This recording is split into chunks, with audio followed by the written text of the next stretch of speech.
Coming up on this episode of DL Weekly, a lot of operational changes with no masks or social distancing. Some entertainment returns to the streets. A popular guest activity is available again. We finish our discussion with Joan, the first Peter Pan at Disneyland, and more. DL Weekly starts now. Hello, everyone. Welcome aboard the DL Weekly podcast. Please lower your head and watch your step while boarding. If this is your first time listening, we hope you'll check out our website at DLWeekly.net. If you have more time to spend, becoming an official weekly tier at DLWeekly.net/support is an especially good value. Thanks for traveling with us today, and we hope you have a happy and memorable listen to this week's episode. Hello and welcome to this episode of DL Weekly for the week of June 23rd, 2021. I'm Teresa Urban. And I'm Teg Bushman. We'd like to send a shout out and a big thank you to Devin O for supporting the show. This support helps make DL Weekly possible. The supporter Discord chat has been a source of great Disney magic from our supporters, like themed topic days. We just had a community get-together Zoom meeting last night that went on for quite a while where we talked about a little bit of everything. It was supposed to be some crafting, but we didn't really get to crafting, but that's all right because we just talked about our love of Disney, movie nights, and so much more. If you'd like to become a weekly tier yourself and have some more Disney magic in your day, head on over to DLWeekly.net/support to sign up. Well, the DL Weekly store is now live. We've got logo stickers, t-shirts, even some hats. We do have 4 versions of the sticker to choose from. We're pretty excited about those. They are new. We have our watercolor classic logo. We also have the classic in white, the Magic is Back variation, and also our Star Wars Galaxy's Edge version of our logo. These durable stickers are great anywhere, your water bottle, laptop, or even your car window. Head on over to store.dlweekly.net to order some today. Just a bit of a program note to let you guys know that we are less than a month away from our trip to Disneyland. We will be there starting on the 17th, and we'll be there for 5 days. We are having a meetup on Sunday, July 18th at 1 p.m. at the AMC Theater, seating area, the former AMC Theater seating area, which is inside the security perimeter of downtown Disney. We are doing it outside so people that don't have reservations for the park or tickets for the park can still come and hang out. We might be eating some Earl of Sandwich or something and having lunchtime there. So we'll have goodies to give out. Of course, we love to meet as many of you as possible and just share our Disney love with you. So the 18th of July, 1 p.m., at the old AMC box office area where they're seating now. We hope to see as many of you there as possible. Yeah, and just note that we are supposed to be in DCA that day, so we won't be downtown Disney for super long. We plan to be there at least an hour. So if you want to come hang out with us, be sure to be there as close to 1 as you can to make sure that you can come say hi. Now let's get to the news.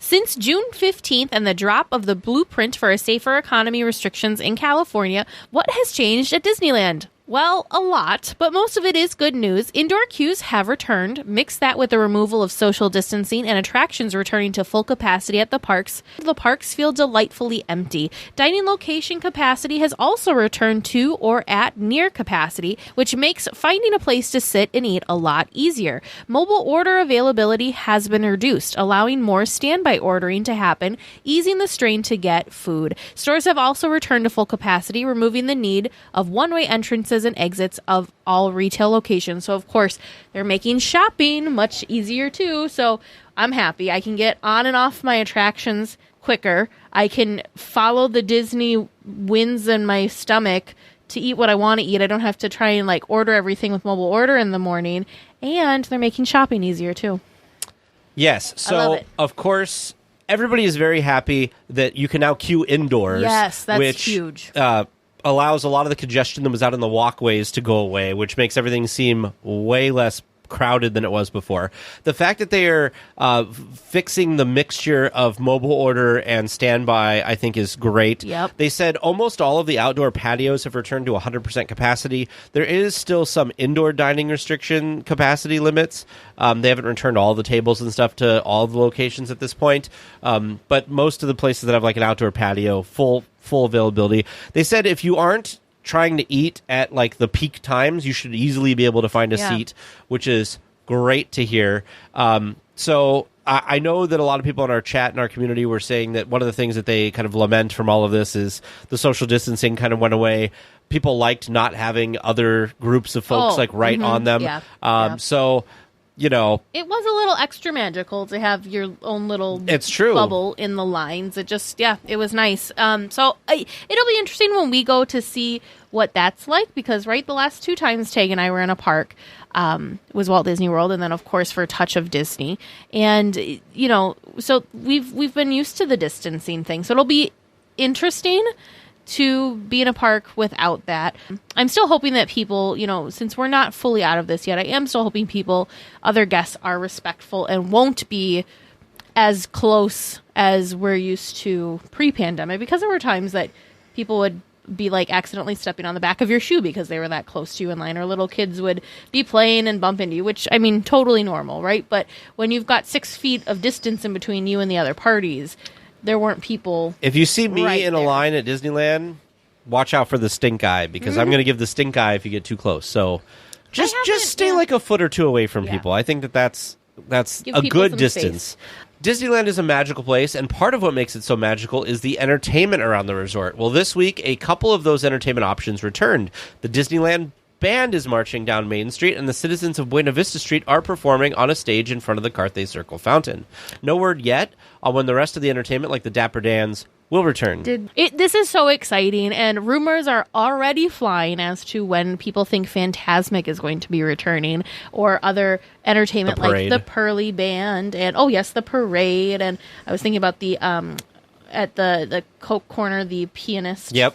That would be There's just so many things. It's one of those things that I've realized now that all of those things have been removed. I kind of feel like maybe we took those for granted, because when they started listing all of the different entertainment things at the park, it's like, oh yeah, you know, we remember the major things like fireworks, parades, Fantasmic, even the Disneyland Band, but things like the Pearly Band, I kind of forgot that was a separate band, you know, just stuff like that. It's there's such a big part of what makes Disneyland so magical, and it's just so exciting to see them all returning. Well, and that's why you go to Disneyland, right? Because there's all these little extra things that make Disneyland magical. It's not just the attractions, it's not just the food and the shops and the atmosphere. I mean, it is the atmosphere, right? Yeah, it's these extra additional things. So, you know, we already have characters back. We've had characters back since the beginning. But having things like the Disneyland Band back, the citizens of Buena Vista Street, all of that, I think they're fun. Is great. Again, you know, I like we said earlier, you know, having something like the Dapper Dans back will be really exciting. The band and stuff. Is it the Pearly Band? Is that the one that plays in New Orleans Square? No, that's the Pearly Band's the one that's in Fantasyland, and they've got the very brightly colored outfit. So yeah, you've got the bands over in New Orleans Square too that we're waiting for a return on as well. Yeah, so I'm very excited now to go along with what you said, Teresa, about rumors about Fantasmic. Is people have been technicians have been spotted re-rigging the Columbia for it. Yeah, so the Columbia is under refurbishment, and some of the things that they're doing is, like Tag said, the rigging, but also the pads that they use to, I don't know, fall on. I don't know how to say that, but yeah. The Tom Sawyer Island, or Pirates Lair on Tom Sawyer Island, is closed, but there have been people doing maintenance over there for the areas where they use for that. So definitely, it's obviously going to come at some point. Right. My guess is that it won't come probably till August, which will be sad. It'll be interesting because poor Murphy, right? Murphy's got problems anyways. And, we love her, but she's got some, so I don't know, stage fright or what you want to call it. But so it's with that animatronic being under that stage for that long, I'm wondering how much TLC Murphy is going to need before she is stage ready again. Plus, just think of all the performers that they have to rehire and train and so it's not like they can just flip a switch and boom, there it is. So it'll be interesting. It'll be interesting. I don't know. I wonder, it'll be interesting to see, do we see World of Color return first or Fantasmic? If World of Color doesn't need, they only need guest control people. They don't need anybody to perform. But they've got some maintenance-y things going on with the actual infrastructure, technology part of, like Yeah. the infrastructure of it. So it'll be interesting to see, do the live performers get trained, like which is, it's kind of a race, right? Which one's going to come back first? If it were normal and there weren't any issues with World of Color and the fountains and the projections and all that stuff, obviously World of Color, but it'll just be interesting to see which one comes first. I almost think World of Color would make more sense because it's easier to space people. Maybe. Keep people a little bit more spaced. They're not worried about that anymore, though. Yeah, but I feel like it's Disney, so they're still not going to want you, like, jam-packed in. Maybe. I don't know. That's the problem with rope drop. If you go look at pictures from rope That's drop, true. everybody's like crammed in right now.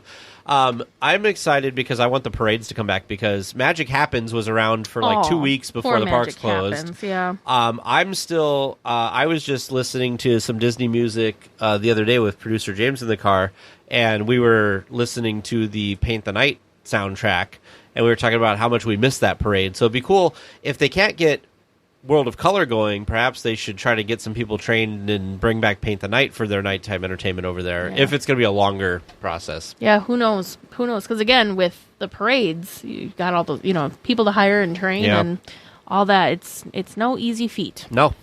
Well, for guests like myself that have been waiting for over a year to trade pins, the wait is finally over. Pin trading has returned to most locations in the form of the pin trading boards. Cast member lanyard trades have not returned at this time, but it is expected to return in the not too distant future. So I know you're very excited about this. Of course, this was one of those COVID things of getting close to people and touching things. We did do some pin trading when we were in Walt Disney World. It was a very different and modified version of pin trading. You couldn't really, you had to stay pretty far back, and if you approached the desk, or because they'd have a table or something that they were standing behind, and if you approached the desk or table, the cast member would then step back to maintain 6 feet. And the pins themselves were kind of far away. They weren't right in front of you, so it was a little difficult to be able to really see them. And then when you did the actual switch, the cast member would take the pin off. You, of course, would keep your back, which is kind of normal. You just switch the pins. And then the pin that you would trade, so the pin that I gave the cast member, did not go onto the board. It went somewhere separately. I think they were trying to, disinfect them or something, maybe in between. So anyway, so it'll be nice because Mice Chat actually reported on this, and I'm such a pin trading nerd that the board that they posted, there was a pin. I'm like, I want that pin. There was a pin that I would have traded for on that board. So I'm very excited to bring my lanyard, bring some pins to trade, and see what we can find. Well, guests visiting Disney California Adventure will have a much easier time accessing the new Avengers campus. This week, the line to access the new area has dropped from 5+ hours a day to a line in the morning at opening and being non-existent by as early as 11 a.m. every day. This is crazy because we were talking about this the week after it opened, and kind of it'll level out. I think it'll it seems fast though. I'll have to go back and listen to that episode to see what our thoughts were at that point. And I mean, I guess it has been a couple weeks now, but it's crazy to see that it went from a line that was darn near through the entire park to now, just a little bit of a wait. I think that's great, though. Get more people in, experience and see the land. The hype's kind of leveling out a little bit. That gives me hope for our trip. I'm very happy that we don't have to wait to get into this land because I did not want to waste a bunch of time waiting for this. And now we have the schedules of when all the different performers and performances are going to be going on, too, so we know what time to catch the things we want to see. Well, fans of the new Disney Plus original Loki are in for a treat at Avengers Campus. Well, since the premiere, each week when Loki appears in Avengers Campus, his outfit reflects the ones he was wearing in the show from that week. So far, and I think this was before the show aired, Loki appeared in his Asgardian outfit, and then once the show began, we saw him in his jumpsuit from episode 1, and most recently in his jacket from the Time Variance Authority. We expect to see more changes as the character changes in the show. This is such a cool synergy. Oh, so fun. The fact that so fun that if you're watching at home and you you watch an episode tomorrow, or today, the day this podcast goes, you watch the new episode, then you go to the park the next day. Yeah. like he'll be in whatever he's wearing from the episode. Like that's pretty cool because then it feels like you're there. It kind of encourages you if you are going to be in the park to watch the latest episode because then you'll know kind of what's going on with him or why he's in an outfit. Yeah, so Vern and I did not watch the first show right away because for whatever reason I had it in my head that they were starting on Fridays because all the other Disney Plus shows seem to drop on Fridays. So we kind of missed that this one was coming out on Wednesdays. So we didn't watch it until the weekend that it had first come out. So I had actually seen photos of Loki in the park in his jumpsuit before I watched the show. And it definitely made me more interested to see what the heck was going on because he looked like...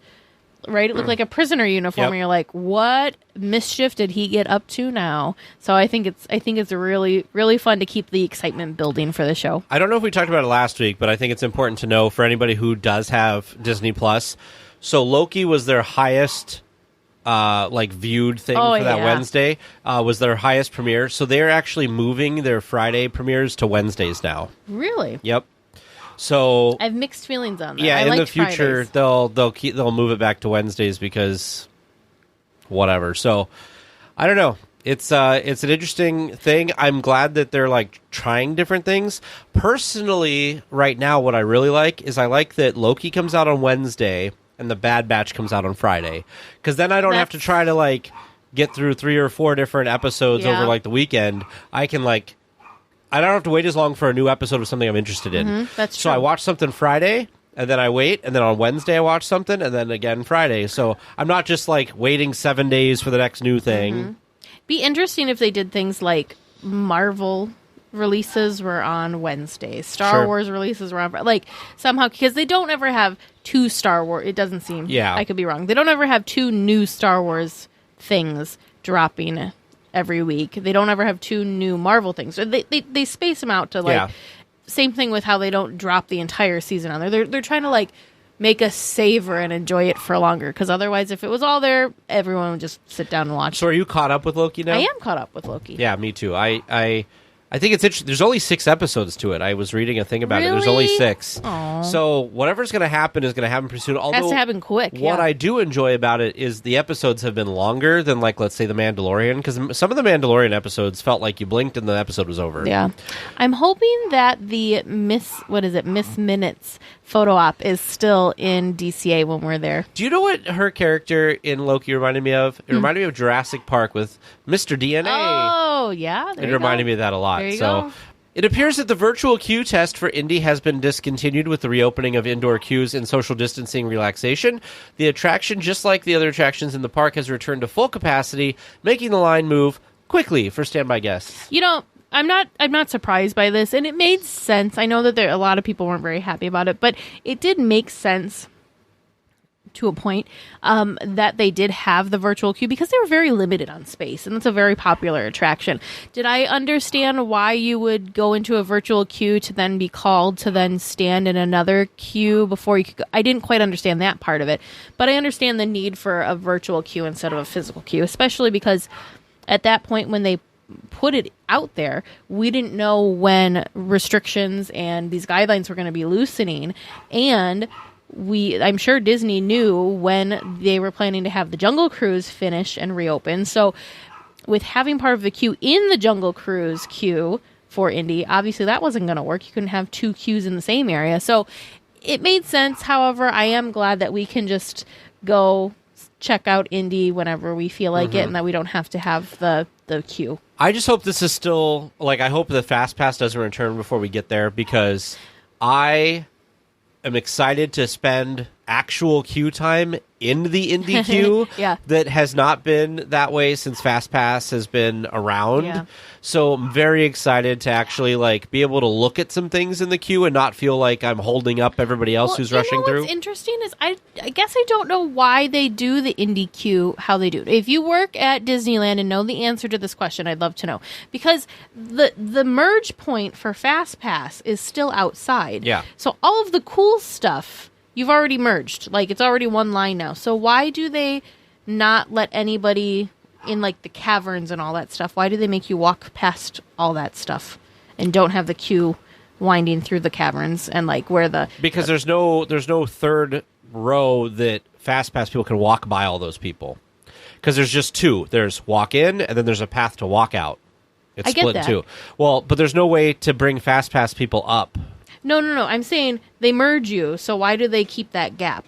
Because there's nowhere to merge later, You wouldn't need to. You've already merged. right? So why don't they But then you're waiting in a keep it line. full? The point of Fast Pass is you don't wait. Oh, I see what you're saying. Yeah. So if you did that, you would 'Cause just then you're not bypass the jumping. little bit of wait Got in it. front. Yeah. I mean, it feels like that now anyways. There was a time that I remember that they did the merge in that room that you could pull the in rope the and the guy was in cavern room? the guy was in the bottom. And I don't remember how they worked that out because You had to walk in the- like through the like, bat exit. cave and stuff. There's no way to like split that in Yeah. half. It's very tight. So I don't know. Maybe they were having people come in the exit or something. I don't know. Yeah. Because the exit has a big wide walkway, but I think that's for accessibility purposes. Yeah. I don't know. Like I said, so I went on a rant last night on our little hangout that we did, our community hangout, and we were talking about let me when. guess. You were complaining about Fast Pass. Yeah, and I Max said I Pass. hope that because somebody asked on the hangout when we thought it was coming back, and I said I hope it doesn't. It will. So In some form or another, it will. So on the Mice Chat article yesterday that I saw that was talking about the band and stuff returning, in the bottom they had comments, and I was interested. It was interesting to me. I always read the comments on the Mice Chat articles because sometimes it's interesting to see what people like catch on to and want to like discuss. And the big question everybody kept asking, and I haven't looked at it today, but people were asking, when's Fast Pass coming back, or do we think Fast Pass is coming back? And people were back and forth about it. The consensus in the comments there was that there would be no more free Fast Pass, that it's going to be like Max Pass and that's it. Well, and that's kind of what it is at Disney World. You get like your 3 free a Right, day, but those and are that's free. it. They're saying no free. You have to pay Yeah. for Max Pass. Now, one of the things that they suggested that could happen, and I would be more okay with this, but I know you are on the opposite side of this than I am, is they could charge for Max Pass, but charge a lot for it. So only like a few people could use it a day instead of like just anybody. It's not like $10 a day. It'd be like $50 a day to add on something but then like that. I feel like that's not really fair, and you're pricing like families, especially, are getting. You could priced still out. stand in the standby line, though. I know, And if but- you have less people, the standby line will move faster. I never like the thought of paying more money to like skip the line. That just doesn't sit very well with me. Okay. So why are you okay with like a free Fast Pass to skip all these people that are waiting? Because in line? everybody has the opportunity to get that. You just have to choose. See, I'd rather not. I'd rather just like go stand in line, go on the attraction. I will say I do miss the fact that Max Pass, like that we don't have Max Pass, because I really love Photo Pass. Really love Photo Pass. Well, I'm you could buy sad- Photo Pass now. I know, but I'm sad that it's not like you have to buy it per day now Sure. instead of just having it with your ticket. Yeah. No, I agree with Photo Pass, which is funny because I used to not like Photo Pass. I've become a Photo Pass believer. Me too. But I think it's because they brought the pricing to a good level. Because like when James and I went there, it was like $170 for the week, Walt and it was Disney ridiculous. World, wasn't that? Yes. Yeah, but it was Walt Disney ridiculous. World is very expensive for their Photo Pass. Yeah. compared to ours. All I want is I don't want them to get as bad as Disney World got, where when James and I were waiting in line for Soarin', the guy told us they let 5 Fast Pass people in and 1 standby, and that took forever for that line to go through. Well, and on standby. that's a very how do I want to say it? It's not a Popular? very interesting queue to be in, so No. it feels like it takes that much longer. Well, plus even at Disneyland, Soarin', like you've got the 2 auditoriums that you're loading. And each of those shows is like 5 minutes. Yeah. So you get a little bit of line movement, and then let's say optimal 2.5 minutes every 2.5 minutes. Otherwise, you're just standing there. Do you know what I'm saying? Mm-hmm. So anyway, I'm sure that we can get some people sending in feedback, but I personally think that they should just go back to standby queues. That's just my opinion. I just if they have Fast Pass, I don't like your thought process of super expensive, because I feel like it's really expensive, right? It's expensive to buy your ticket, so then you have to pay even more, and it's just where does it end then, you know? So the other thing we talked about that actually everybody seemed to really like the idea of, but Disney will never do, is they should go back to ticket books, get rid of Fast Pass, lower the entrance price. Yeah. Kate liked this because her daughter doesn't ride a lot of stuff. They only stay kind of like in Fantasyland. So she said if she could pay $30 per ticket to get into the park, just to get in, and then you could buy ticket books like ABC ticket, whatever, to go like just to the attractions you're interested in, like in Fantasyland, that becomes more affordable for families. Because then you're not, with your ticket, you're not subsidizing, I guess, the bigger rides that you're not actually doing anything with. Do you know what I mean? Yeah. But then I feel like then you've got the issue of like, so how do I want to say this? Crowds. I feel like crowds would become an issue then because it means something and it like costs something to go on an attraction. So you're going to have less people probably in queues and more people just kind of enjoying the area. Does that make sense? Well, you still have capacity limits for the park. Yeah. You could still do a there's gonna park be, reservation system. More people out, not in queues. Yeah, but then Disney should like it because then what those people are doing is they're probably buying merchandise and eating. Yeah. Well, let's get back to the news. Yeah. I'm just saying, like, I like the idea of these things. And I know, in fact, when we had the conversation last night, I said, I know Teresa's on the total opposite end of this from me because you like Fast Pass. Like, you like utilizing Fast Pass, where I just think that there's too many negatives. I think it's for me. a nice mix. And you may as well utilize it if it's there. If it's not there, then that's fine. Like, I won't, it's not, yeah, no. If they got rid of it, you wouldn't be, like, upset? No, I wouldn't be upset. I just don't think they will. No, yeah. Because my understanding was that you really liked it. No.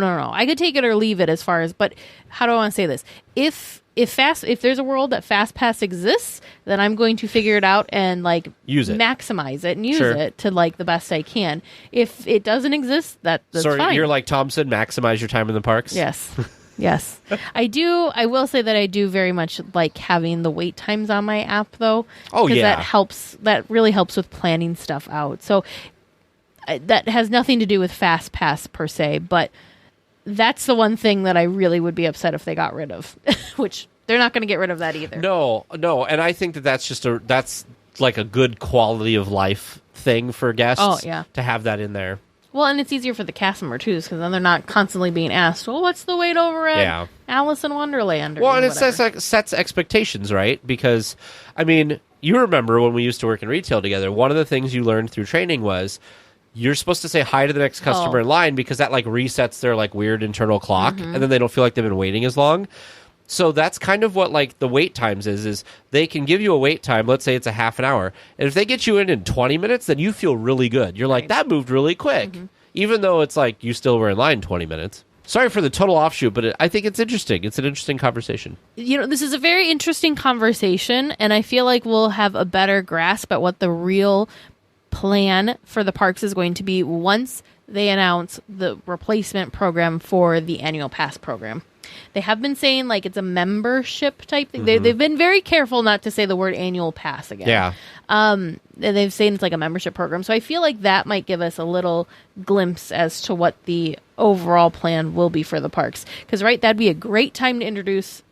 I don't think this will happen, but that'd be a great time to introduce lower gate prices and ticket books back. Sure. Or, whatever. Or something, yeah. If they're going to make any changes. If they're going to change how Fast Pass and Max Pass worked and all that stuff. I feel like all of those changes will be revealed with the new annual pass-like program. Now, I want your opinion on this. So we talked about this last night as well with the annual pass thing, is how do you feel if they didn't bring back an annual pass, but instead, if they offered you, let's say, like a 10-day park hopper that you had to use within 365 days, let's say, that within you could use those 10 days over the course of the year. You didn't have to use them by 14 days later or something. So you paid more than you would for like a pass, let's say, but less than if you had to buy a ticket for every time, and then it got rid of that 14-day window. Because right now, if you buy a 5-day park hopper, the first day you use it, you have 14 days to finish it. I know. Yeah, I know. So I don't know. It'll be interesting to see what the program is. I don't know if it'll be that or because honestly, what I'm thinking is Disney's looking at it right now, and there's a lot of people paying full price to go, like people that were annual pass holders. So they're kind of like, well, why do we need an annual pass program? People will still pay to come. And I think that it's actually doing some nice things to the park right now because, I was an annual pass holder. If I could have been there every single day since they opened, Darn right it would have been every single day since they opened, and all the annual pass holders would have said, that's why you have an annual pass. You just love Disneyland. So it's kind of nice for crowd levels and Sure. like capacity and all that kind of stuff. It's kind of nice to have. It's kind of filtering itself. But it'll be interesting just in the future to see how having the reservations will kind of what that'll do long term to crowd levels. Is that a short term fix, or is it going to be a long term fix for crowd levels? And same thing with, I don't know. Yeah, I think if whatever their program is, I think if they did something like with the Flex Pass, where you get so many, I think would be fine. I think it's gonna. And we were talking about this pre-pandemic when the Flex Pass first came out. We really thought that was the route that they were going to take, which it seems like that's really the route that they would have to take if they offer the same type of pass. But who knows? They could do anything right now because they could change it however they wanted. Blank slate. This September, Gay Days is returning to the resort. From September 17th through the 19th, the unofficial event will bring a sea of red t-shirt wearing members and allies of the LGBTQ++ community. Previously, the event took place the first weekend in October. A schedule hasn't been posted yet, but we, of course, will have the Gay Days official link in our show notes. Yeah. So this is kind of strange because, this used to happen in October. It was always the first weekend in October. It's an unofficial event, just like Bats Day was and Dapper Days and everything like that. This is really cool that this is coming back because I know that a lot of people of the community really enjoy going and meeting up with their friends and other people, allies and everything. And it's one of the Disney's really great anyway. Like, people in the LGBT community, I don't think have any problem generally being around in Disneyland and not feeling comfortable, because I've seen numerous same-sex couples holding hands and walking around. Nobody gives them any attention. But during Gay Days, it's really cool because everybody who kind of supports it or is an ally or is a member of the community wears a red shirt. That's kind of like the thing. And so it's cool to, you can see how many people are there supporting, and you can just feel that much more comfortable. So, I don't know. I went to Gay Days, I think, twice, and I had a great time both times. And I thought that just seeing everybody being themselves and being more free to be themselves was just really nice. So we actually just looked up because I was wondering, why the date change? Why was it always October, now moved to September? And actually, on the Gay Days Anaheim official website, they address this and they explain that basically, as the years have gone by, of course, the parks are promoting Halloween time and basically the Halloween holiday, and because that's such a popular time at the resort, the crowds have been growing and growing and growing, and so October actually quickly became one of Disney's busiest months, whereas when this event started, when Gay Days started back in 1998, October was one of the quieter months. So they kind of had a total flip there. So Disney actually had approached the organizers of Gay Days and asked if it would be possible to shift to September so that the in-park experience would be better for the guests coming for Gay Days, so they weren't kind of having competing things and high crowd levels to make, which is great. I think that's a smart move for both Gay Days and for Disney, because it's, both very fun, very exciting things, but what's not very fun and very exciting is a full capacity park. No. Especially now that we've gotten a taste of what not full capacity, very partial and little capacity in it's a retrospect. What, because, it's 35% now. So it's good. I would think it'd be very difficult to be going to the park, especially this year at the lower capacity, to then max out all of a sudden. So that would be, I can understand. Makes total sense. I think that was a smart move. Yeah, I think so too. The limited presentation of Rise of the Resistance that has been utilized since Disneyland reopened has been discontinued, and the original flow has returned. Guests progressing through the attraction previously skipped the pre-show to keep under the limitations from the state to keep indoor attractions under 15 minutes.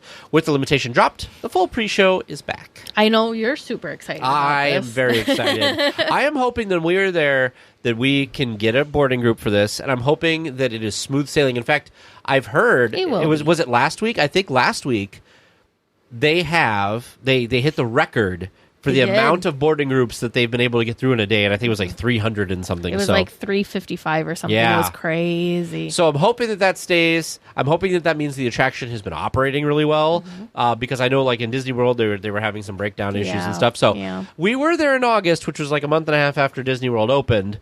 Or reopened. And like the week before we went there, like lightning had struck the show building or something too, which caused some problems. So let's just hope that when we're there, everything will be great. I think it'll be a much different experience. The one big thing is the divider won't be there. They put the dividers up. I mean, we got to experience it, which I still think is pretty cool in our own vehicle. So we got to experience the ride just with us and not with a full thing. So it was really like we were in it, because I don't think either you or I talked during the entire time, because we were just so like, no, I don't think so. So it was really immersive, because there'll be 4 of us. Yep.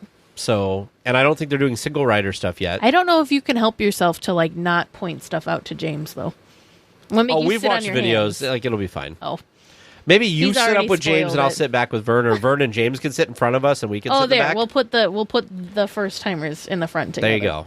That's a good plan. I was telling James today when we were on our walk, I said, I am so excited to go to Galaxy's Edge with you, because I know you're going to like nerd out about all the Disneyland or all the Star Wars stuff. So I'm excited for him to go to Oga's. I'm excited. He was looking at the menu for Oga's and was like, some of this stuff looks really good. The force is strong with coffee lovers in Star Wars Galaxy's Edge. A new cold brew coffee topped with sweet cream cheese and chocolate puffs has arrived at Docking Bay 7. The drink is topped with Cocoa Puffs, adding an interesting texture and flavor to the drink. The beverage, however, is only available for lunch and dinner, and for whatever reason is not available for breakfast. I'm very upset about this.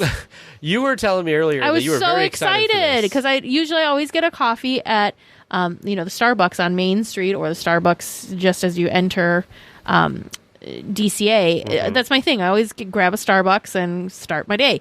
So I was like, ooh, we could start the day with Batu coffee. That'd be exciting and fun. But no, I have to either have a midday pick-me-up, or I'm having a late night, so I need a little extra jet fuel to get me through. I don't know.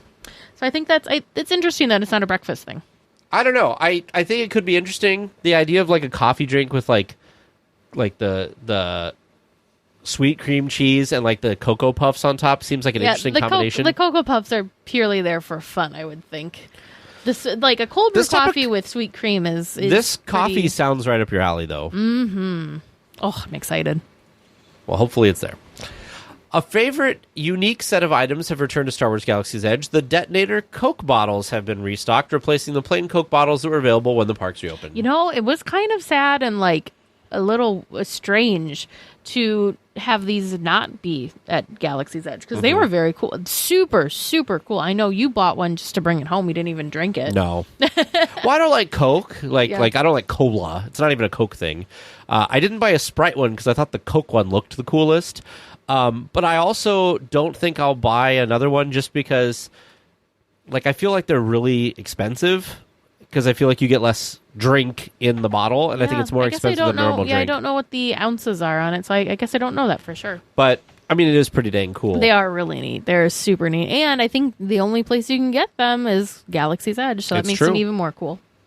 There aren't too many discounts to be had at the resort at this time unless you would like a great deal on accommodations at Disney hotels. Visitors who book by September 16th can save up to 25% at Disney's Grand Californian Hotel and Spa, and up to 20% at the Disneyland Hotel for travel July 5th through October 2nd, 2021. I mean, that's basically like summer, or, so. Well, they rarely do deals over summer, so that's pretty cool. Yeah. So, of course, you can contact our friends over at Concierge. I'm sure that they can hook you up with this deal if you're interested. Yes. Otherwise, I mean, 25%, that's a pretty big discount.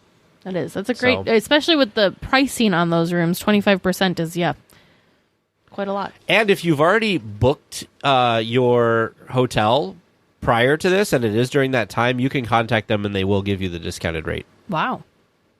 Fans of being chosen to carry the magical red cards. Rejoice! The red cards that the cast members give out in attraction queues to determine the accurate wait times for attractions are back in circulation. Such a small thing, but it's so exciting. I feel like you wouldn't have put this in the news, but I put it in there because I was like, this is one of those really nerdy things. Producer James loves this red card thing. He loves getting one and like taking it up. I don't know. It's just a weird thing. See? I've seen people with T-shirts with really? printed red card things on Really? them. Yes. I'm a fan. So it was actually for Tinkerbell. When we went to go visit Tinkerbell, instead of a red card, they did something in theme, which I thought was great. They just took a leaf like that, I don't know, fell off a tree or something, and wrote on there "fairy friend," and so they gave it to my cousin's little girl and said, "We have a special message that we'd like for you to bring or take to Tinkerbell when you see her." And it was their version of the red card, and I thought that was great that it was like in theme instead of just the card on a lanyard. Yeah, red card on a lanyard. So like,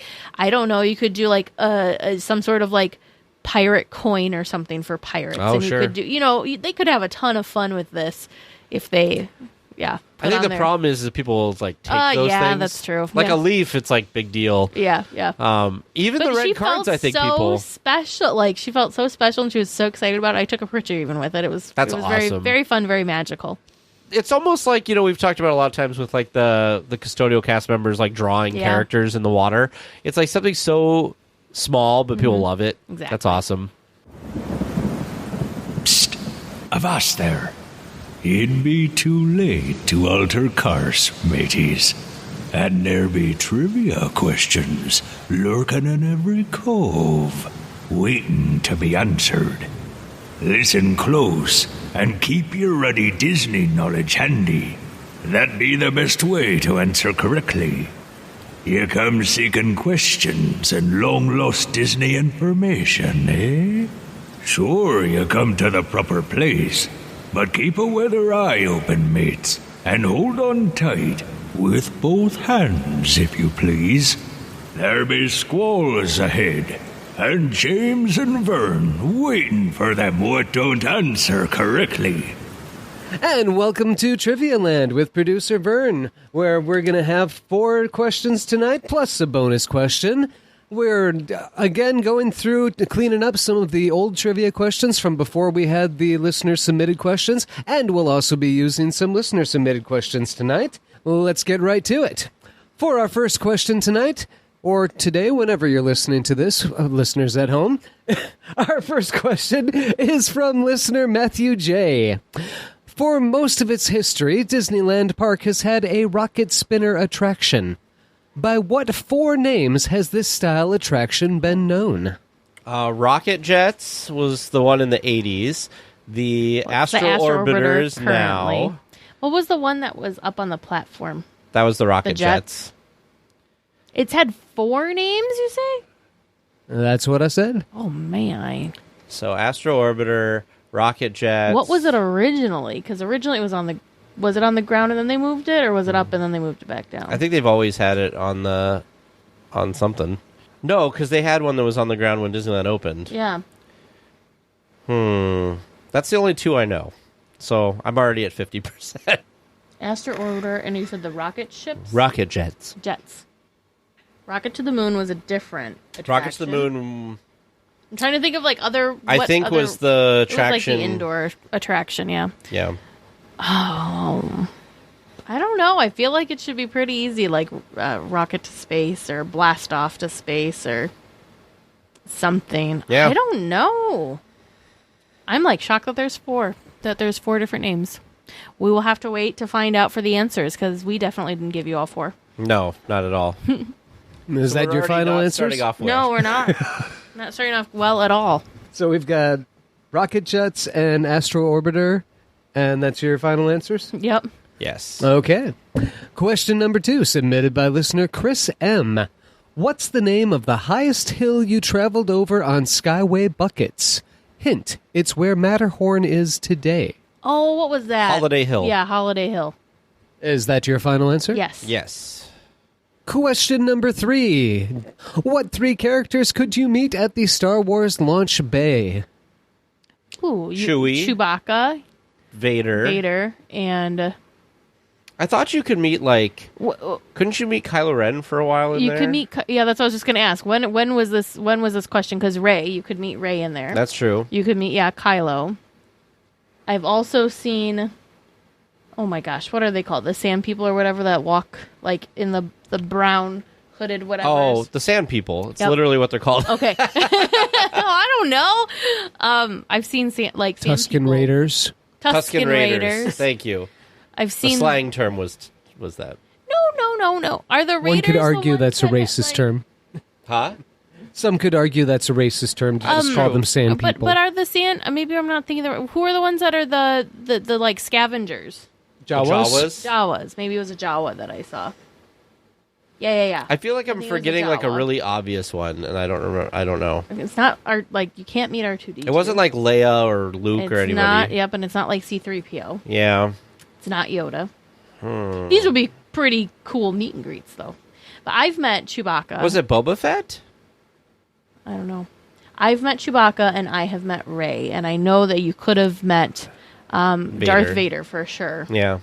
But I'm trying to think who would have been there Teresa, keep in mind you met Rey at Disney World. Oh. I'm guessing that all of the or the sequel stuff is now just let's just keep it to... Yeah. So, Chewbacca, Vader. And Vader for sure. Oh, I'm going to kick myself when the answer comes. So you go in with Chewbacca and Vader, final answers? Yeah. I will throw in... Boba Fett.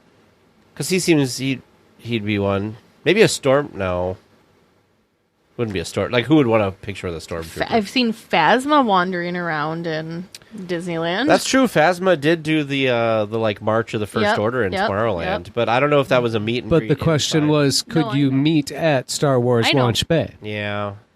All right, final answers. Yeah. Man, we're doing terrible. And for your fourth regular question, submitted by listener Lee S. Why is the Carnation Cafe often identified as Walt Disney's favorite restaurant, and why is it impossible for that to be true? Well, it's impossible for that to be true because it wasn't open when Walt was alive. Walt was there. And I think a lot of people say that it was Walt's favorite restaurant because it has is that where Walt's it's chili? Yeah. And there's a lot of classic Walt dishes, specifically the chili that's on the menu. Yeah. Plus, it's on Main Street, so I think people think that things that have been on Main Street have been there forever. Yeah. Final answers? Yep. Final.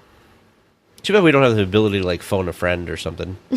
For what, the Star Wars questions? No, I'm just saying in general for trivia, it'd be kind of cool. Like call up a weekly tier or something, and Who Wants to Be a Millionaire? Lifelines. Yeah. Yeah.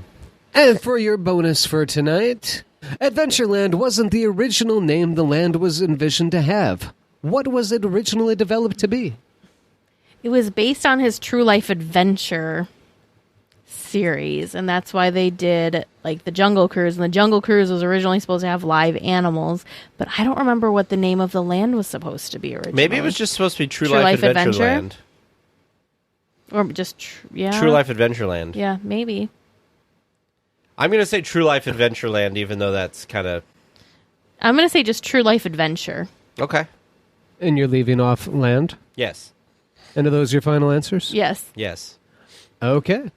Well, listeners, how do you think they did? How did you do listening at home? Stay tuned until after the discussion topic to find out. I can't imagine Adventureland being anything but. Well, yeah. I mean, how else would you? Around. But I mean, how else would you classify that area? Except for adventure. That's a very, They haven't really come up with new lands, have they? Since, so Mickey's Toontown isn't a land. Yeah. Cars Galaxy's Land. Edge. Yeah, but Cars Land's kind of clunky sounding. Yeah. Like Star Wars Land, Sure. I don't know. This week for our discussion topic, we will complete our interview that we started last week with Joan, who was the first friend with Peter Pan.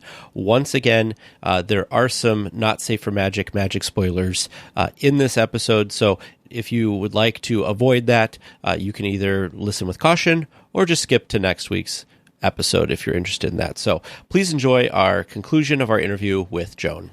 I had a little boy that kept following me all the day, and I took him on the ride and everything. Mm-hmm. Well, I went back through the gate when the day was over, and it happened to be my birthday, and they had a birthday cake with a Tinkerbell on it. And Oh, yeah. this little boy who'd been following me all day followed me back behind the gate. And he came up to where they were having this birthday party. Mm-hmm. And he looked at me and he said, "Are you really that old?" Because there were 21 candles on, Yeah. or 20 candles, and he just started crying. And Oh, no. I mean, now, if that doesn't show you how much Mhm. these kids really think that you are the real character. Mhm. And I will say, because I know now the princesses have wigs on and everybody knows their wigs, they're not the real princess. Mhm. They're just a person that's dressed up. When I worked there, the princess's hair was their own. I can't even imagine, because, right, you have to hire based on, personality, and then also the looks, because, right, we know what these characters looks like because we've seen them in, the movies countless times. So you can't just have, they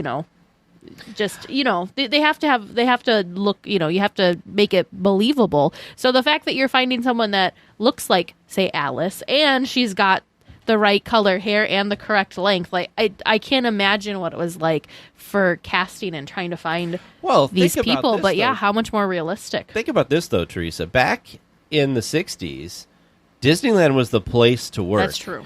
Like they were a lot more glamorous, I guess. It was more prestigious to work there than I would say it is now. Mm-hmm. Very much so. Yeah. And they were very strict about how people looked, and they couldn't wear excessive makeup. There were, of course, no tattoos. I think the goal was, when people walked through the gates and came into Disneyland, the public wanted to see the quote unquote all-American young people. Sure. They wanted everybody to look like the epitome of what a young California, just really look the image of what people thought Southern Californians should look like. So they were very strict about what they did with their hair and their makeup and that kind of thing. I would like to go back to Disney. Like, if I could time travel, I would love to go back to Disneyland in the 50s and 60s, because people, when they would go to the parks, would dress up. Yes. And even, I even think about this in other industries, right? Like air travel, people would wear their suits and their dresses, and it was an event. People to wear do these pajamas things. now. Yes. Exactly. And so, it's just, going to Disneyland was a big deal. People wore their best, and, they still went on the attractions and stuff, which I think people today, I don't want to get my nice suit wet or whatever. Right. But what was that kind of like, working at Disneyland, when people thought it was more of an event than just a theme park? I think it was great, because really, you talk to people and they were just, you never heard any complaints from anybody. I mean, they were always very enthused to be there, and I hadn't really thought about the public and what they were wearing, when they came into the park. But I think mostly they weren't as casual, of course, as they are today. But I think it was pretty much men would have a button down, maybe plaid shirt on and slacks or something, and the women would, they'd wear a sundress or something like that. I always felt sorry for the women who came in high heels. Yes. I was just thinking that too. I couldn't imagine, with how much walking you do now, when we go to the parks, trying to do that with heels. Oh. So That's crazy. that's a lot. As part of my wardrobe, I was issued what used to be called squaw boots, just like the high-topped moccasins. Sure. And I eventually had to ask them to buy me some supports for my feet, because there's no support in them, and I really high arches. So they did. I went to a podiatrist or somebody, and they had custom-made arch supports, because you're on that concrete or asphalt or whatever it is. That's really tough on your feet. Oh, I can imagine. I can't even. I mean, it's tough on your feet now when I've got my, nice squishy tennis shoes. So I can't imagine just having little thin leather shoes that I'm bouncing around in. Yeah. Right. You were, I'm looking at a picture here of you with Captain Hook, and I think you were probably one of the lucky ones because it looked like the costume that you would have to wear would probably be pretty comfortable in the warmer months. You bet. Because, I still only work 40 minutes out of every hour. But I wasn't hot. I don't remember ever being cold either. That's good, because I'm looking at this picture, and you're next to Captain Hook in this picture. And Captain Hook, I'm guessing, would be very warm, because he had like a coat on and some pants, and Yes. of course had really long hair and a hat and everything. Yeah. It just feels like, you're not getting the breeze. No. But yours looks really comfortable. You've got a short sleeve kind of top. You've got, some like leggings or something on, but those things breathe. That's what you wear to the park. Mm-hmm. Well, they were tights. They were lighter weight. So yes, I did have probably the coolest costume other than the mermaids, but Right.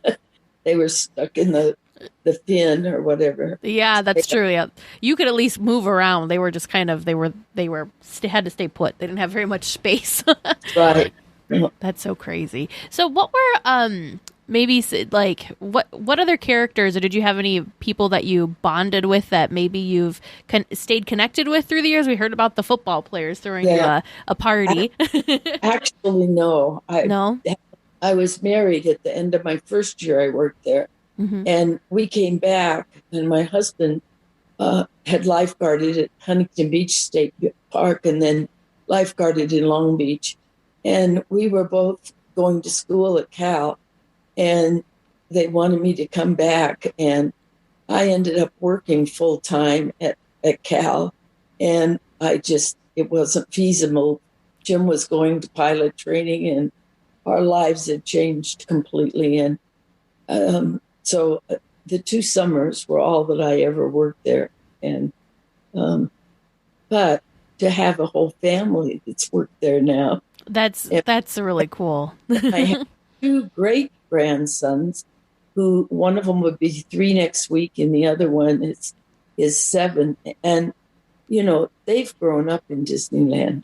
My 2 granddaughters, whose father worked there, they were in Disneyland very, very infrequently.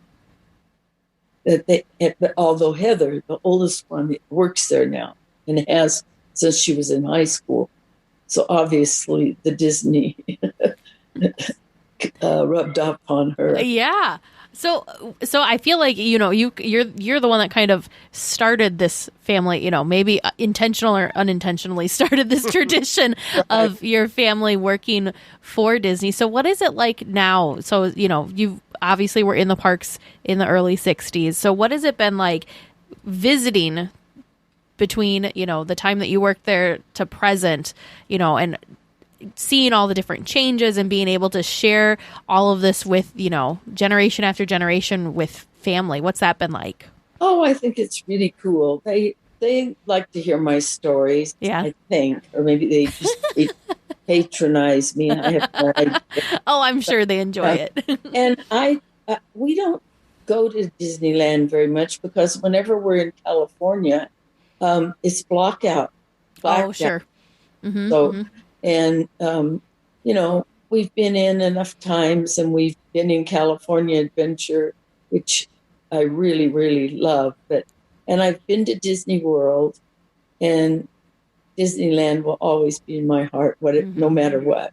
I think that there's just something about Disneyland that is magical, where I did not get that feeling in Disney World.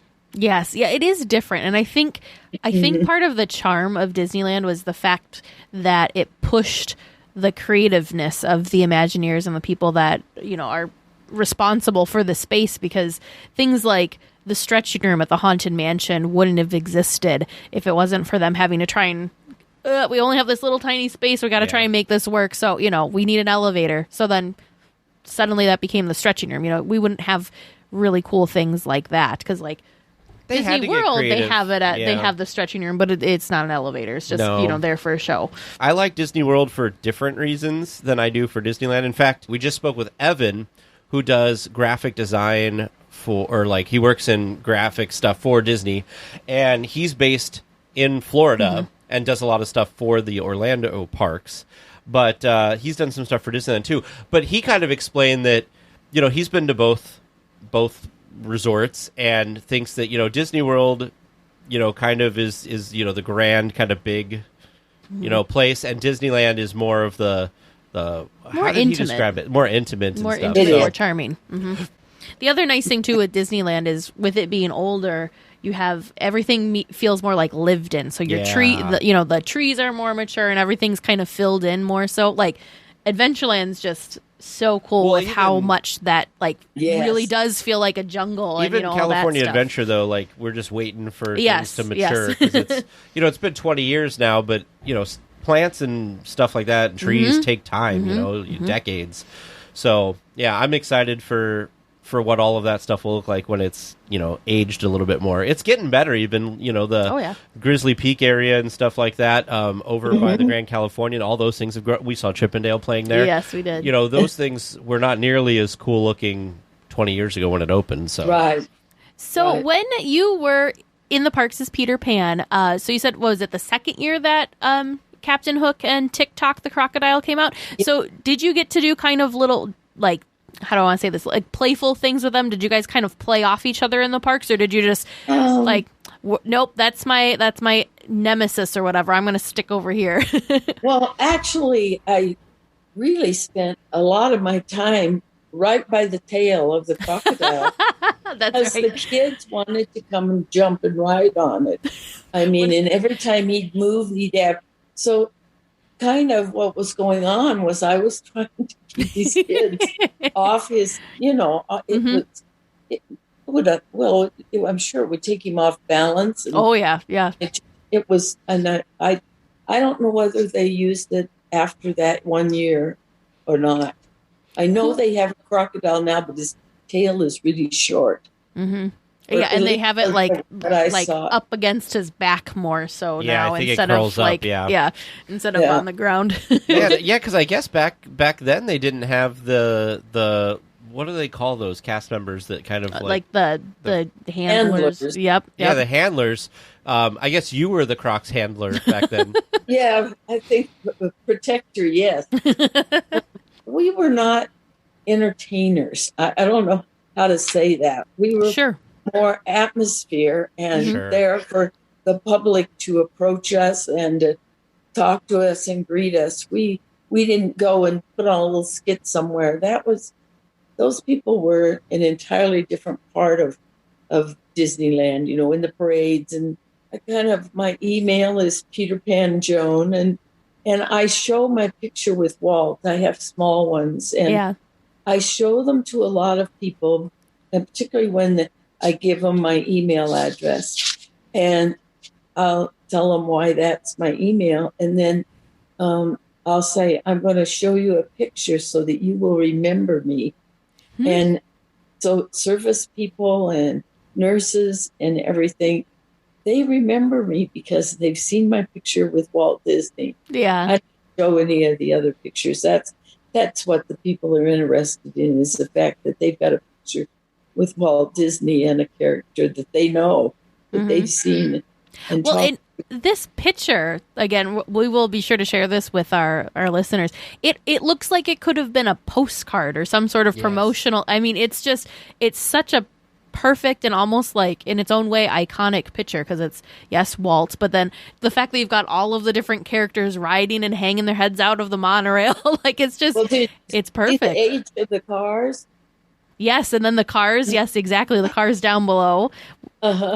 Yeah, it's so neat. It's what a special memory and thing that you have of your time there, because I feel like you've got the pictures of you in the park too, but this kind of encapsulates that time very well. I have to say that I just love the expression on your face in this photo. You just look so happy. You do.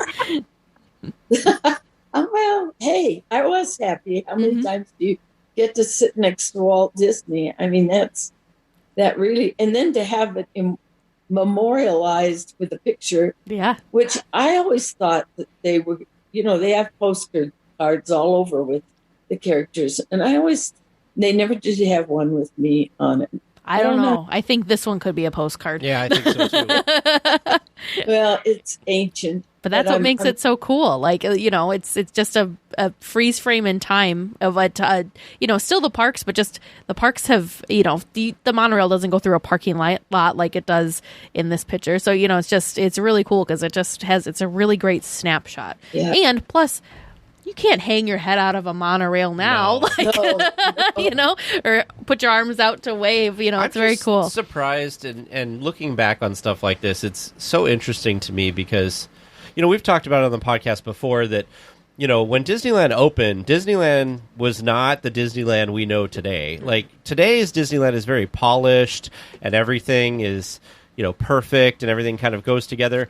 But Disneyland back in 1955 was not as glamorous as it is today. I mean, the experience and the whole concept was really awesome, and that's why people like to dress up and go, and it was an event and everything, because there wasn't anything like it. But I think that people like myself, if I were to go back to, the 1960 to meet you, that I would be surprised at how different Disneyland is. Certain things are the same. Main Street, the buildings haven't changed. The castle really hasn't changed. But the fact that, like, the park itself is just so different. Again, stuff hadn't grown up. A lot of the attractions, especially like in Fantasyland and stuff, were a little more rudimentary than they are today. It's just amazing. The monorail track is still there, but the monorail itself was so different, and everything you went around was so different that it feels like a completely different thing than what it is today. And it's so cool to talk with someone who was there when it was like this, and when Walt was still walking through the park, because that's another thing. It'd be amazing just to be there when it was Walt's Disneyland and not whatever corporate Walt Disney has turned Disneyland into now, which I'm not complaining. I still love Disneyland, but it's just a different thing than it was then. Well, the attraction back earlier was Knott's Berry Farm, and it was free, and they didn't have the rides or that kind of thing, but it was very popular, and everybody went to Knott's because it was free, and you went out there and they had dinner, Sunday dinner or something. So Disneyland was really new, and I don't remember when Six Flags went up in Southern California on Magic Mountain. That was after Disneyland, but Disneyland was really a novelty. And when you see that what I made an hour and, what it cost to go in there, and you were limited with those tickets because you only had so many e-tickets, which were the rides. The sweepers would just pick up, the tickets that were left when people went. They didn't think they'd ever come back. I had stacks of ABC ticket books, but you never found any with e-tickets. Right. Oh, I'm sure not. It's kind of weird. I kind of wonder if, and I know people would not like this, but I kind of wonder if it would be a more interesting park now if we had ticket books, because one of the things that ticket books did was, like, it kind of spread the crowds out between all the different things, because sure, you had, however many e-tickets in there, but then once those were gone, you'd be like, okay, well, now I need to go to a D ticket or a C ticket. Right. And so nowadays it's like everybody, like we have all these technological things, right? So we have like the virtual queues and the boarding groups and everything for these really popular new, e-tickets. But, a lot of things. I was just watching yesterday, Avengers Campus opened, and one of the people that goes and films a lot of stuff, our friends over at Attractions 360, they were like, we went on all the other attractions in California Adventure, and there was hardly any line because everybody was waiting to get into this new space. Right. Which is, so I kind of wonder, we keep talking about lately, we talked about annual passes going away, and everybody's all up in arms about that. Maybe we should have a lower entrance cost and bring back something like the tickets, where then the tickets pay for the attractions and the entrance cost pays for the general park upkeep, and then I don't know. It could make it more affordable because I think that a lot of people are feeling priced out now. Yeah. Mhm. Yeah. I think you're right. I mean, So- even for us, we don't go when we go out there because we'd have to pay to go in, and Mm-hmm. we just don't want to spend that much money when we've been there. And of course, I'd love to see all the new Star Wars. I get pictures from my granddaughter with the great grandsons at the different, things Yeah. there, and of course, they love the stuffed characters. So the people in your family that work there now can't get you signed in through the gate pass or anything? Well, because when we go, it's usually Christmas time. Oh, sure, okay. sure. See, That that's makes the sense. thing. Otherwise, they could get us in with no problem. If we went over there, say in August or something, when they Sure. don't have blackout dates. Because my granddaughter, she's worked there 21 years in management, so Oh, wow. she could definitely get us in when we wanted to go. And people always say to me, "This is really strange. Oh, you have a lifetime pass, don't you? You can get in anytime." And I said, "Are you kidding? No, I have to pay to get in." They did that. And I don't know how many characters do they have now? Oh, It depends. Well, I mean, countless. for the 64th So birthday, they had each- like 64 characters Yeah, come out. each cavalcade for each year. Yeah, they have that many characters. Yeah. I've noticed. Yeah, it was but crazy. they kind of.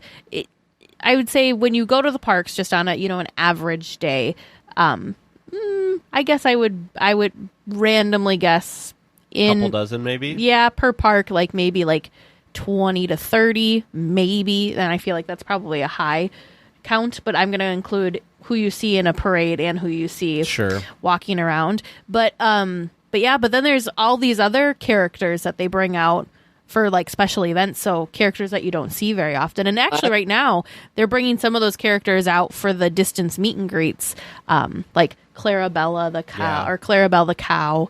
You can see her now in DCA, which she's someone that usually maybe you'd see in a parade every once in a while, but yeah. So it feels like there's a lot more characters now than there probably was. And oh yeah. Well, my granddaughter, last time we were in the park, said, "You have to see Jack Sparrow." Oh yes, yeah.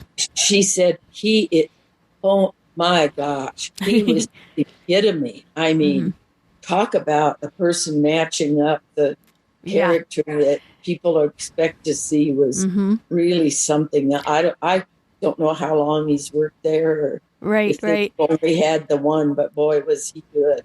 There was, who's the other one that always just is so Dr. Facilier, who I don't even- oh, I don't that's okay. So he's from The Princess and the Frog, and he's the villain. Okay.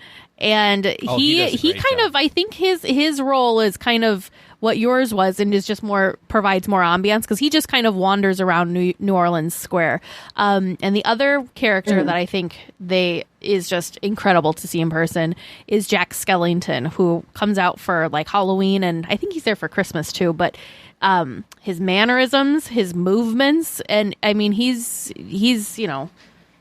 older. That movie came out quite a while ago, and he's just spot on. It's amazing to watch. And yes, I've seen the Jack Sparrows that are also just like, did you just step out of the movie? Right. Like, holy cow. But then, of course, you get ones that are not great. Like, I always point to, by outside Guardians of the Galaxy Mission Breakout, they have the dude who plays Star-Lord, and he never looks like the actor from the thing, and I'm always kind of sad because I think I'm it's like, hard. really, you couldn't find anybody who looked anywhere closer. But I am excited because one of the things with Avengers Campus that just opened is it sounds like they're starting to do more, like you were saying, where it's ambiance and atmosphere. So in Avengers Campus, they have all the different Avengers kind of wandering around, and they're not doing like a lot of, and this could be COVID related, but at the same time it sounds like that's what they planned from the beginning, and I hope that they bring that to the rest of the park, because I love that characters, those happenstance things where you feel like, oh, we're in Fantasyland, Peter Pan's just walking around where he lives, or whatever, and I like that, and I like that a lot better than like a stationary Go Yes. over by It's a Small World and you get to meet, Peter Pan and Captain Hook. Yeah. Right. I do think it's fun in Toontown how you can go visit people like Mickey and Minnie in That's their true. houses and, Right. walk through But their... that's ambiance right there I do because think you're so. at their house. Yep, I think so. I think so, too. It's not like just some cordoned off area. Like Winnie the Pooh and Tigger Yeah. you always see by Splash Mountain. Yep. So Yep. During the pandemic, since they've reopened Disneyland, they can't put the characters like me out there with masks on. They don't. Yeah, so they have them pretty far away. So they have it so the characters here, and then they've got quite a bit of space, and then they have like a physical barrier in between the guests and where the character is. So who was it? Mulan was actually like on the castle lawn, so she was out like inside of the fence, between the fence and like the water, and so people could walk up to the fence and interact with her that way. And I think one of the princesses was there too. So they kind of have them sometimes they have accessible, them- but you can't go up to them. Yeah, and they sometimes have them like up on the train station and Yeah, stuff, but yep. they block off the stairs going up there. Right. When we were there for Touch of Disney, it was a little different. They were a little more distant at the time, but they had people like up on the building balconies and stuff like that. So it's really cool. I like, and again, with Avengers Campus, they have some characters that are face characters, and they do exactly what you were saying. Is they just kind of put them behind a barrier that gives them that 6 feet of distance. Because so they don't have to control. have a wants mask. to see a princess with a mask. Yeah. Although I did see a guy at the store, or was it the store? I don't remember where I was, but I walked by him and he had a mask on that he had printed with the bottom part of his face, and it looked like it was just his face. And I had to take a double take, and I'm like, "I love your mask." He's like, "Thank you," because he got it print. Like he must have taken a photo of himself and had that printed on the mask. That's really wild. That is crazy. I want to mention something real quick. You were talking about getting into the park. I'm surprised you haven't. I mean, I would be a jerk like this. I would take this photo and go to the gate and be like, "Don't you know who I am? I was the first Peter Pan. You should let me in." And they would say, "Where did you get that photo?" Probably. Take it away from me. So I don't think so. We will be out in Disneyland, not in Disneyland, but in Southern California for Christmas this year. And we usually go, on the main street. Yeah. Because, you can go there free and all, but getting into the park itself. No, when the 60th anniversary of when I started at Disneyland, and it was my husband and my 50th anniversary. Our son arranged for a VIP day for us. Oh, both in wow. California Adventure and Disneyland. Mhm. And we went into Walt's apartment, well, both of them, but the old apartment, and this is the honest truth. I never knew where it was until they took us there. And that was 50 years later. Wow. I just didn't know where his apartment was. Well, And then we went in the new apartment and sat on the balcony and watched Fantasmic. oh, wow. Which, oh gosh, Fantasmic! I have the record and play the music. And that's super special. That show is, I mean, it's perfect. It's amazing and it's perfect, and it's right. They have it at Walt Disney World. I don't know if you've seen it there, but it's not the same. It's much more magical at Disneyland because you take an area of the park that it looks normal and just, it just is during the day, and then it becomes this incredible That's part of what makes it so cool. stage, and this big dragon comes out from nowhere, and then the water's And the on fire. music, it's just, Yeah, fantastic. it's incredible. I was thinking about that because when we were talking about how, of course, you worked at the park when Walt was at the park, and he wasn't there all the time. She worked there when, like, the lamp actually signaled for real when he was there or not. So, right, we've got in his apartment. There's the lamp that's on the table, and it used to be that lamp would be off, and we've never, it's been on for however many years now, but you actually were in the park probably more often with the light being turned off because he probably just didn't visit as often because, like you said, it was mostly outside of park hours that he'd be there. So Yeah, so that I could see why you maybe wouldn't have known exactly where the apartment was, because the iconic lamp was just a lamp at that point. Yeah, no, I had no idea. But the new apartment that they built, which she never did live in, that one is just fantastic. Isn't that incredible? Yes. I missed that it was the gallery. It used to be the Disney Gallery, and everybody could go up to it. And now it's the Dream Suite, so you have to have like special. You have to be special to go up there. Yes. Well, so, I have. It was given to me as a gift by my daughter and her husband. I have an original painting of this long and this wide, done by the artist who did the mural in the Peter Pan ride, and it is that it's not a copy of it. He actually painted the mural on this, and they bought it for me for Christmas one year. So that's really, really. You're saying the gallery, yes. It had wonderful things in it. Wow. I think it's so special and so cool that, you got to be Peter Pan for 2 years, and you've carried this with you throughout your whole life. And like, it's such a, sounds like it was such a magical and very special time in your life. So I think it's so cool that you've like embraced it, because Peter Pan, I mean, what a fun character. First of all, he's just so like fun and mischievous and like carefree, but yeah, I think it's great. And to be the first. Yeah. Well, the second summer after my husband and I were married, it was a magical summer. I would go to the beach where he was lifeguarding in the morning and go to work be there at 3:30. And then on Friday or Saturday night, he'd come out and we'd spend the rest, after I got off work, we'd spend the rest of the evening, in the park. So what a perfect summer. You spend the morning at the beach, the afternoon in Disneyland, and then you have your date night on the weekend at Disneyland too. It was a summer that I, will never forget. Yeah. And, your enthusiasm for the park really comes through, and I think that's probably makes this one you really want to listen to. I've gone back and I started at 1 and go through. I have two really big hobbies, and one is sewing. I make heart pillows for patients. Surgical patients at the hospital.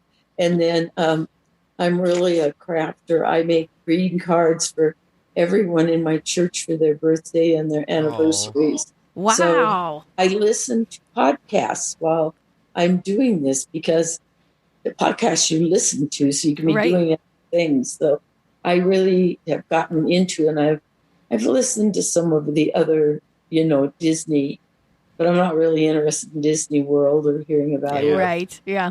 There's a lot of Disney World podcasts for sure. There's only a few Disneyland ones, and I think that none quite do exactly what we do, so it kind of works out. All right, well then let's get to our last question. Is there anything else that you wanted to talk about that we didn't talk about? I don't think so. Your last question was, what would, if I could go back, what would I want to do? I would want to be a tour guide. That the was original. What I always wanted to do, because first of all, they just wearing Pendleton. I don't know whether they wear Pendleton skirts anymore, the plaid wool and the white blouses, but to me that was just elegant. And they get to go everywhere, and they do.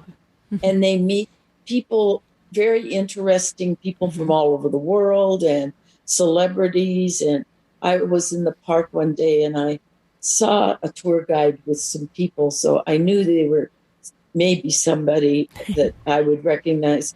It was Tom Hanks and his family. Oh, wow. And it was very interesting. I don't think I knew it was somebody important because there was a tour guide with them. But most people in the park don't know that. The guests don't know that. And he had a baseball cap pulled down and jeans and a T-shirt on. And we kind of followed him at a distance, but I think it was a birthday party for one of his kids or something. And they'd come out to Disneyland. That's pretty incredible, especially with some of the very iconic roles that he's had, like including Disney. Walt Disney. Have you watched that movie? Saving Mr. Banks came out, and everything. And I don't think I ever watched it for some reason. I think you should, because there's a part in it where they visit. They visit Disneyland, and it's they kind of take current Disneyland and they tried to make it. Try to make it look like it was back from the late 50s, early 60s. So I think that would be really special for you to take a look at that, because I even think they brought out some of the old costumes, and so they have the characters out in the correct style of costumes for that time and all that. Yeah, it's really, really cool. It's a story about Walt trying to convince P.L. Travers, who is the author of Mary Poppins, and it's him trying to convince her to trust him with the story of Mary Poppins, and it's also the kind of how they wrote the movie and did the movie and all that. So it's really fun. They've got two guys in there that portray the Sherman brothers, and so it's really a great movie. Mm-hmm. I was worried that Tom Hanks wouldn't do. I was a little worried about that too. Walt Disney very well, but he did Walt Disney pretty well. And now I want to see. I still haven't seen it. I want to see the one where he was Mr. Rogers. Oh, yes. That's right. Yeah. So he's portrayed two very beloved icon very iconic people. So, right. Well, I guess that does it. So thank you so much, Joan, for reaching out to us and telling us about your story, the photos and stuff that you've shared with us, and of course you sent us that nice letter. Was just wonderful. So if anybody, I would say it was magical. It was magical. If it was straight out of Neverland. Yes. If anybody is out there and worked in the park or anything like that, you can do like Joan did. You can send us a physical piece of mail to our P.O. box. That was the most special part about it, was that it was a physical letter. Yeah, it was great. I sent the photos because there was a guy that had on Facebook or something. If you went in and Googled First Peter Pan at Disneyland, he claimed he was the first Peter Pan. He had all these pictures on there and everything. And I went on there and I thought, buddy, I was just excuse me, that was me. So by sending you that picture with me with Walt Disney, then I knew that I had credibility with you, that you knew that I was actually the first, not just somebody says he is. Right. I tell you, I'm not joking. I about fell off my stool when we were reading and then got to the photos. We're like, holy cow, this was completely unexpected. It was just wonderful. Yeah. Well, that's good. I'm glad you enjoyed it. And I have another podcast, the Disney podcast, that I don't know whether you listen to, but it's called Fourscore. Oh, I haven't heard of that one. The number 4 and then score. And the interviewee interviews the people who've written the scores for Disney movies and for the parks and for everything. So I love it. It's just wonderful. What a neat angle to talk. That's a really cool wow, that's really neat. Yeah, we'll have to check that out.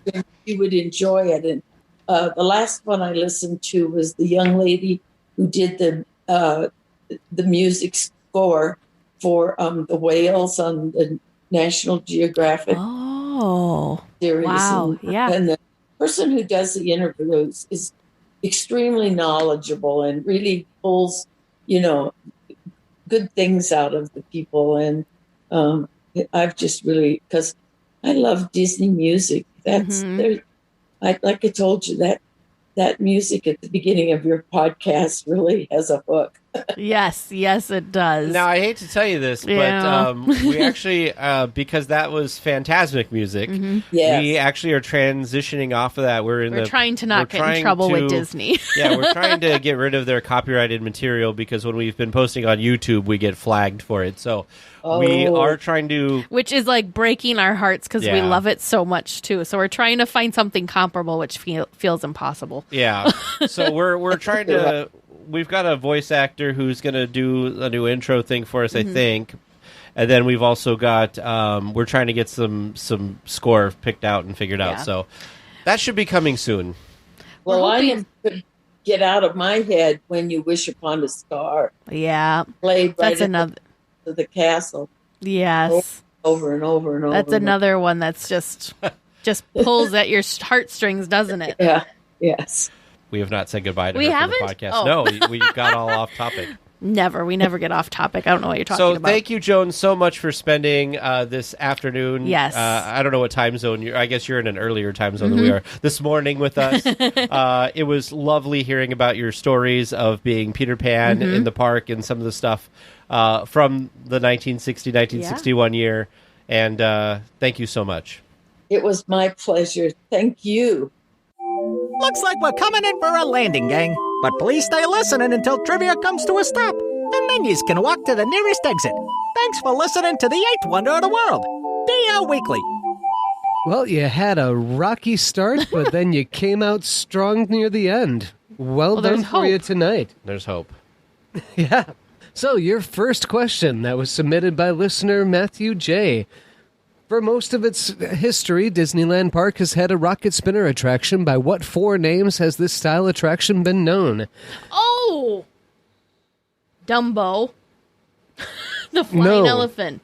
Huh? No, that's not a rocket okay. spinner. So, I just spinner. heard like style attraction. Oh. I'm like, oh my gosh, were we overthinking No, this? no, rocket Okay, spinner okay, specifically. Phew.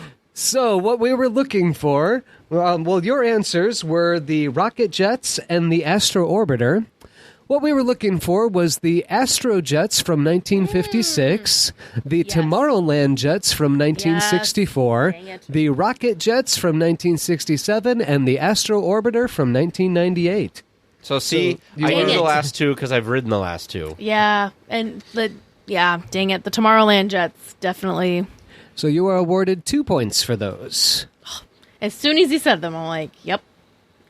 Your second question, submitted by listener Chris M. What's the name of the highest hill you traveled over on the Skyway Buckets? Hint, it's where Matterhorn is today.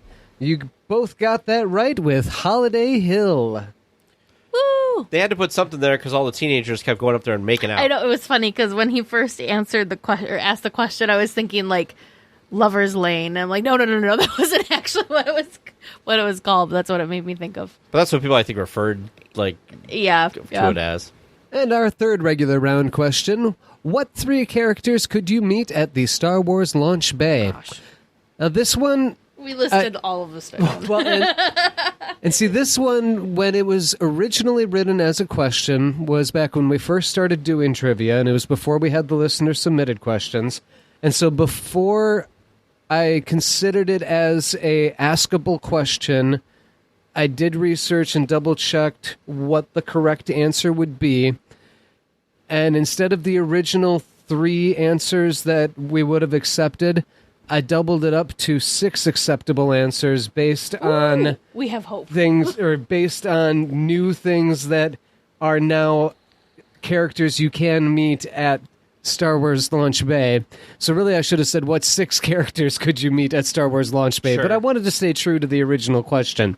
So, at the origin, when we first wrote the question, the answers that we were looking for, and Tag got correct with Boba Fett, Darth Vader, and Chewbacca. Woo! And since then, in further research, I have found that you could also meet BB-8, Chewie, and Kylo Ren. BB-8. Yeah, because they had a little BB-8, but for some reason I forgot thought about that was BB-8. just in Florida, but I don't remember. But that's why I didn't say BB-8, because I thought it was just a Florida thing. And your fourth and final regular round question, submitted by listener Lee S. Why is the Carnation Cafe often identified as Walt Disney's favorite restaurant, and why is it impossible for that to be true?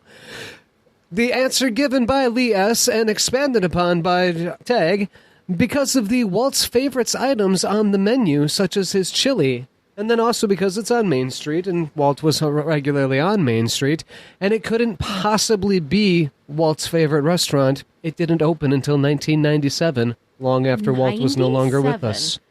I didn't realize it was that recent. And I award you full credit for getting all of the answers correct on that question. Yay. And for your bonus question for the night, Adventureland was not the originally intended name of the land. What was the originally intended name as they were developing it? Tag got the full credit on that with Really? the True Life Adventure Land. Really? And Teresa missed it by the addition of the word land. You should have known when he was like, no land. Yeah, I suppose. He tried to save you. I Peter Sagaled you there and you didn't catch it. But I Peter said Sagal. Tag got what I was saying there. Yeah, because when they do those, when they do the wait, trivia, don't tell me when he's always Yeah. like, you sure you meant to say B? You didn't see the other answer there? Right. Well, listeners, how do you think Tag and Teresa did today? How did you do listening at home? Did you get all of the right answers? Do you think that you've got the awesome trivia questions that'll be able to stump them on an upcoming podcast? If you think you've got the perfect questions for them, feel free to send those in to us at trivia@dlweekly.net. Well, we will be back next week with more Disneyland news and information. Until then, go out and enjoy the parks. Please remain seated until the podcast comes to a complete stop and the doors have opened. Then collect your belongings, watch your head, and step carefully from the episode. On behalf of all of our crew, thanks for traveling with us. And we hope you have a happy and memorable visit here at DL Weekly.